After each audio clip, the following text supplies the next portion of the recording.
So now on to talking about really the lifeblood of being a real estate agent is getting listings. I mean, working with buyers is good, but you've got to show them around, and you can't go on vacation because if they call and you're on vacation, you can't show them, right? But if you have a listing and you put that on a lockbox, you could be in the Keys and you could get that property under agreement.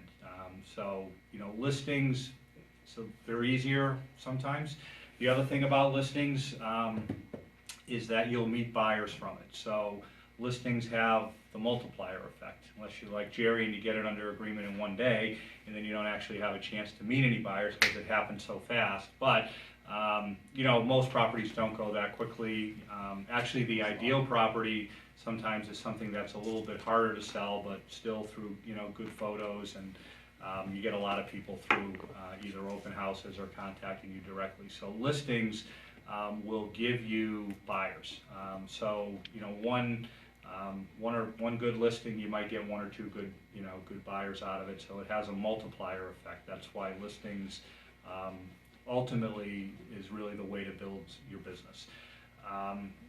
And then something I always preach as well. $100,000 listing, while nice, but a $300,000 listing is 3 times as nice, because you get the same amount of work, but instead of getting a $3,000 commission, you get a $9,000 commission. So higher price listings are better than lower price listings.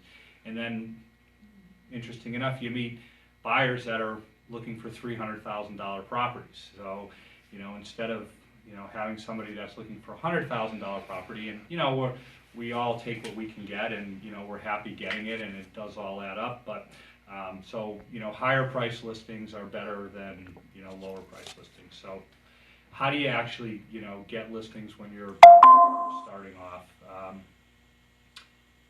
You really have to just there's really only one way, and that's to put the time and effort into I don't like to call it cold calling, I like to call it warm calling. So you're calling people that have a propensity to sell.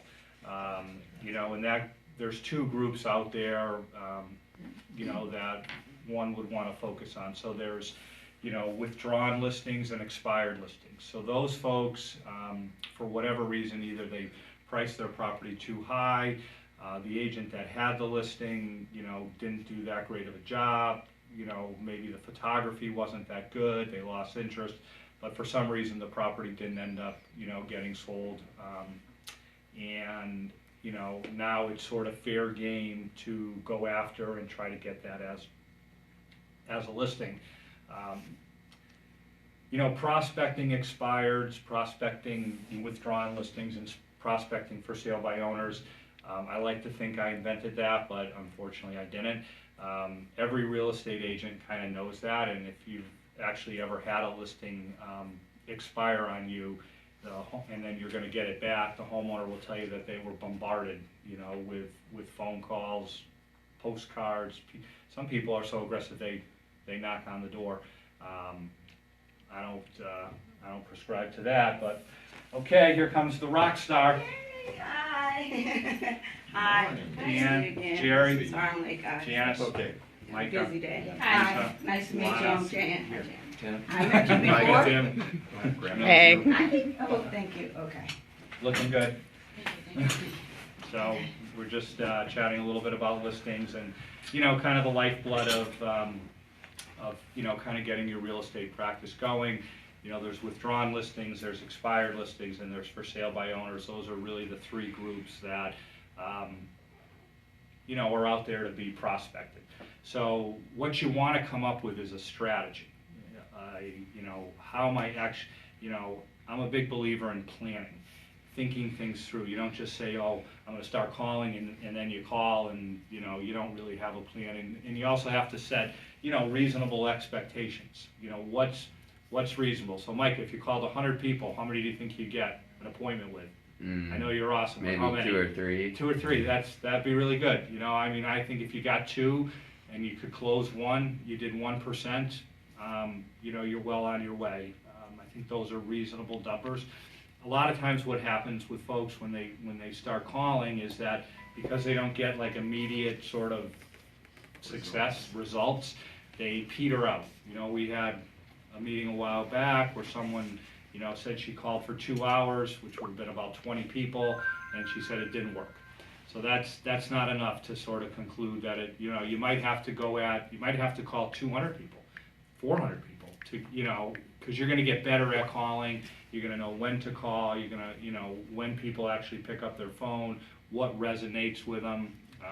But that just comes with, you know, with experience. But I think using, you know, a 1% conversion is, you know, is reasonable, and I think that's obtainable. So let's break that down a little bit.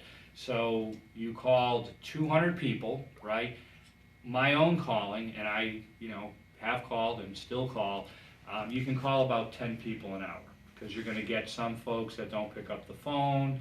You're going to get some people that aren't really all that interested in speaking with you, and then maybe you might get, you know, one good conversation out of it. So, you know, 10 people an hour. So if you're calling 200 people, that's 20 hours in a month. And what you're hoping to do is get 2 listings out of that. Say 4 appointments, 2 listings, 20 hours. So what I would suggest is that you actually put in your calendar over the next 4 weeks when you're going to do the calling, so that it's, you know, oh, I was going to call then, but then, you know, Tom wanted to go see some property, so I didn't call. You know, block that time out.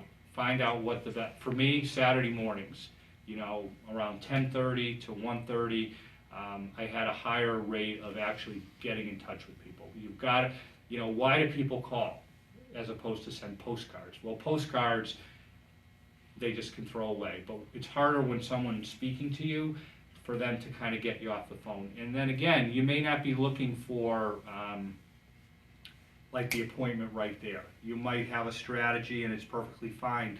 Can I call you back in 2 weeks? Can I call? Because they may not be ready. They may, you know, be going out of town, or they might be doing a home improvement project, but they're gonna be ready. And you wanna stay in touch with them. So you're building your database of, you know, you've got warm leads, which is kind of the general universe of expired, for sale by owner, and withdrawn listings, and then you've got your own kind of little hot list. These are people you spoke to, you started to get that bond, maybe they're not ready for you to come over, but they will be if you follow up. So you wouldn't want to just, you know, speak to somebody, have that good call, and then, you know, not contact them again. So, and then you have to kind of decide, okay, am I going to spend more of my time on, you know, expired and withdrawn listings? Those tend to be better in terms of, you know, what they're willing to pay. They've already probably been out there and had paid a real estate agent, you know, the 5 or 6 commissions. So they're kind of accustomed to that. You know, it's not sort of, oh, you know, I have a hard time justifying why I'm going to pay that. They've already done that. It's just kind of hitting them at the right time. You know, you might, as I said, everybody calls immediately. That's kind of, you know, they're looking, but a lot of people don't call. So maybe your strategy is, I'm going to wait 3 weeks. I'm going to let that listing be expired for 3 weeks, and then I'm going to call then. I'm going to let the, you know, kind of the dust settle, so to speak. They're probably not getting bombarded. Maybe they wanted some time off. You don't know. As you get better and as you get more into doing it, you know, you kind of find like what works, what doesn't work. You know, most listings, a lot of listings are set up so that they expire at the end of the month. You know, you put it under, you got the contract, you did it from, you know, the first of the year till March 31st. So a lot of times there's a big sort of influx of expired listings the first day of the next month. But maybe you say, okay, you know, you might try calling them, you know, but you got to know that there's other people calling them as well. And then for sale by owner, you know, they're actually selling their property right now in terms of, but, you know, they're wanting to do it themselves. It's usually because, you know, they think there's not a lot of value in the real estate agent. They think that, you know, kind of paying that commission is just money off the top. But there is a group of them that is just kind of trying it. You know, they're seeing, okay, let me try to do this myself, and if I fail, which many of them do, then I'll turn it over to an agent. So you want to be that agent that they turn it over to. And again, be sensitive on the for sale by owner that, you know, they're maybe a little bit more cost conscious than the expired or withdrawn listing. You know, maybe you have to go in and say, okay, I'll do it for 4.5%, I'll give 2.5% co-broke, 2% for me. You know, maybe even get more, if the listings say 400,000, you know, maybe do it for 1.5% on your side, so you're still making $6,000. But again, the thing is, it'll generate free buyers for you, so you can get something out of it, which hopefully is a buyer or two that then you can earn, you know, much more on. So you gotta be clever in terms of you know, who you're speaking to. You know, you probably don't want to discuss too much about price when you're speaking to them on the phone. You kind of want to get in front of them and sort of, you know, begin to do your pitch. But really, when you strip it all away, it's actually execution that matters in this. And what I mean by that is you've got to do it. You got to make the calls. If you don't make the calls, you're not going to. Could have been an expired listing calling. Is it still broadcasting? I think so. Okay. All right. So Yes. sometimes when the phone rings, it does kind of Kicks it off. Yeah, it kicks it off. But hopefully we're still good and everyone's still able to see it. So again, we were just talking about you know, about execution and actually making the calls. You know, setting your schedule. Blocking out, you know, X number of hours. You know, again, if you said, what I found was that first call was the hardest. And what I mean by that is to actually make that first call. You know, no one likes calling, let's all be honest, but you got to do it. So the first call was the hardest, but then once I got into the groove of calling, I'm just dialing, and then, you know, eventually you have a good conversation and it becomes, you know, it becomes all worthwhile. So what I liked, you know, for me, it was about 3 hours. I could do it for kind of 3 hours nonstop, and then I started to get, you know, a little bit antsy. So if you're, again, we're talking 20 hours, right? That's 200 calls. So if you did 3-hour sessions, 7 days, so that's 7 3-hour sessions roughly in a month. You know, so if you block that out, so that's 2 days a week for 3 weeks, and 1 day a week for that 4th week would be your. So you've really systematized how you're going to do this. It's all like scripted out in terms of, you know, the amount of time, when I'm going to do it. So it's all pre-planned, and then just go and make it happen. So I will put this out to everybody, and then we're gonna you know, wrap it up. If anybody wants to sit down with me and we'll do some role playing in terms of calling, I'll be the person on the other end, and you can practice your, you know, your pitch in terms of, you know, what you're going to focus on. Some ideas that have been successful for me would be around people's photography. There's a lot of bad listings out there with bad photos, and bad photos, for me, I found is the #1 reason why a property won't sell, because it doesn't get the traffic, because when people looked at it, they didn't go. It didn't get the number of people through. I've had probably, I'm going to say 8 to 10 listings where it was a for sale by owner, it was on the MLS, I got the listing, I repositioned it, I rephotographed it, and I sold it in a week. So that listing was already out there, and I didn't change, and the price didn't change. When a listing comes out new, you know, it generates a lot of activity. So if anybody wants to do some role playing and, you know, kind of dial down a little bit harder in terms of, you know, what their pitch is, I'm all in.